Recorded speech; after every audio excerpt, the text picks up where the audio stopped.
अस्सलातु वस्सलामु अलैका या रसूलुल्लाह, अस्सलातु वस्सलामु अलैका या हबीबुल्लाह सल्लल्लाहु अलैहि वसल्लम। मोहतरम नाजरीन, अस्सलामु अलैकुम रहमतुल्लाहि व बरकातुहू। नाज़रीन कराम, मैं आप हज़रात की खिदमत में कुर्बानी के ताल्लुक़ से एक अहम मसला लेकर हाज़िर खिदमत हूँ। लेकिन अगर नाजरीन आपने अभी तक हमारे इस चैनल को सब्सक्राइब नहीं किया है तो ज़रूर सब्सक्राइब करें ताकि दीनी मालूमात का हर अपडेट आपके मोबाइल तक पहुंचता रहे। और नाजरीन, आप जान रहे हैं कि मैं हर रोज़ कुर्बानी के फ़ज़ाइल व मसाइल लेकर आप हज़रात की खिदमत में हाज़िर हो रहा हूं और इंशाअल्लाह अल अज़ीज़ बक़रईद तक कुर्बानी के फ़ज़ाइल व मसाइल लेकर मैं आप हज़रात की खिदमत में हाज़िर होता रहूँगा। तो नाजरीन, आइए चलते हैं सीधे सवाल की जानिब। सवाल ये था कि क्या मरहूमीन के नाम से कुर्बानी कर सकते हैं या नहीं, यानी जो इस दुनिया से चले गए हैं,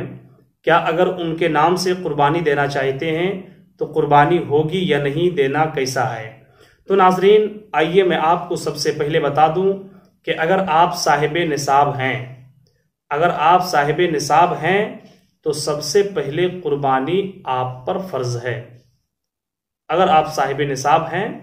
तो कुर्बानी सबसे पहले आप पर फर्ज है, सबसे पहले आप पर कुर्बानी ज़रूरी है। या आपके घर के मिंबर में कोई ऐसा शख्स है जो साहिब निसाब है तो उस पर भी कुर्बानी वाजिब है, उन्हें कुर्बानी का इंतज़ाम करना चाहिए। यानी अगर आप पर कुर्बानी फ़र्ज है तो सबसे पहले आप अपने नाम की कुर्बानी का इंतज़ाम करें। या घर में कोई ऐसा फ़र्द है जो फ़र्द साहिब निसाब है, जो घर का मिंबर साहिब निसाब है, तो सबसे पहले अपने घर के उस मिंबर के नाम से कुर्बानी का इंतज़ाम करें। हाँ नाजरीन, अगर आप अपनी जानिब से कुर्बानी का इंतज़ाम कर लेते हैं, अगर आप पर कुर्बानी फ़र्ज है और आपने अपने नाम से कुर्बानी का इंतज़ाम कर चुका और आपके किसी घर के किसी फ़र्द का, आपके घर के किसी मेंबर का इंतकाल हो गया है, मसलन आपके वालिद साहब का इंतकाल हो गया या वालिदा का इंतकाल हो गया और आप ये चाहते हैं कि हम अपने मरहूमीन के नाम से भी कुर्बानी करें, तो सबसे पहले चाहिए ये कि आप अपने नाम के कुर्बानी का इंतज़ाम कर लें। और जब आपके नाम के कुर्बानी का इंतज़ाम हो जाए, जब आप जानवर ख़रीद लें या जानवर ख़रीदने के पैसे इकट्ठे हो जाएं, उसके बाद अगर आप चाहें कि हम अपने मरहूम वालिद के नाम से भी कुर्बानी करें, मरहूमा वालिदा की जानिब से या मरहूम दादा की जानिब से या मरहूमा दादी की जानिब से भी कुर्बानी करें, तो आप अब कुर्बानी कर सकते हैं सबसे पहले। लेकिन आपको, अगर आप साहिब निसाब हैं तो सबसे पहले आप अपने नाम से कुर्बानी का इंतज़ाम कीजिए, उसके बाद अपने मरहूमीन के नाम से कुर्बानी का इंतज़ाम करके अपने मरहूमीन के नाम से कुर्बानी दे सकते हैं। देने में कोई हरज की बात नहीं है, बल्कि ये एक अच्छा काम है, ये एक अफजल काम है और अपने मरहूमीन के सवाब पहुँचाने का ये एक अहम ज़रिया भी है। लेकिन ये उसी वक्त ज़रूरी है जब आप अपने लिए सबसे पहले कुर्बानी का इंतज़ाम कर लें, वरना मसला कब ख़राब होता है मैं आपको बताऊं, जब आप पर कुर्बानी वाजिब है और आप अपनी जानिब से ना करके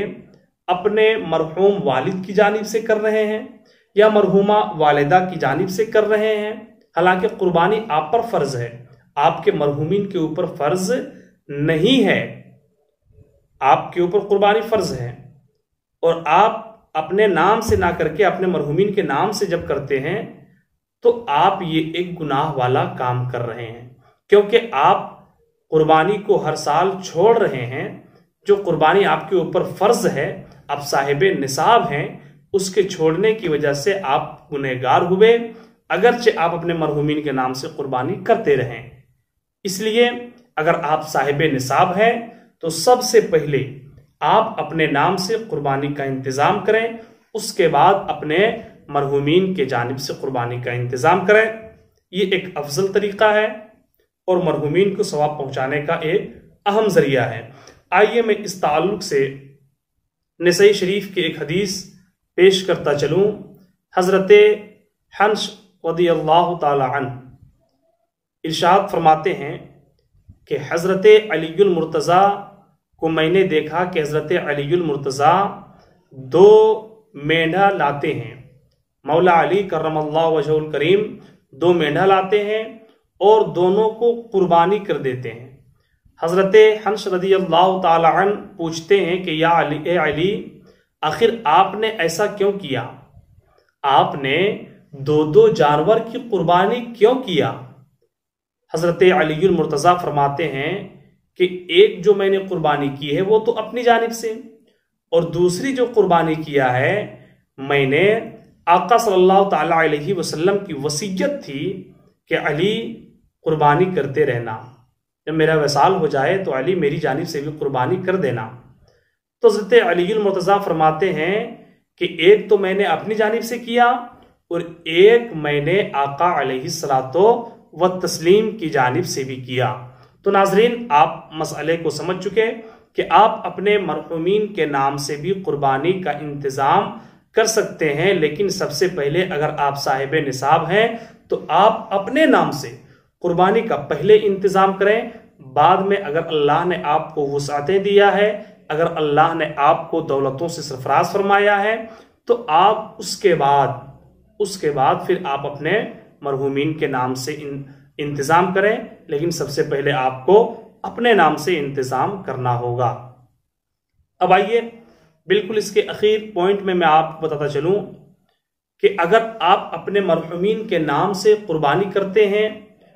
تو اس گوشت کو ہم کیا کریں گے؟ اس گوشت کو کھائیں گے یا پھر اس گوشت کو جو ہے ہم کیا کریں گے؟ صدقہ کر دیں گے، غریبوں کو دے دیں گے، کیا کریں گے؟ تو ناظرین کرام، اس مسئلے میں آپ یہ سمجھ لیں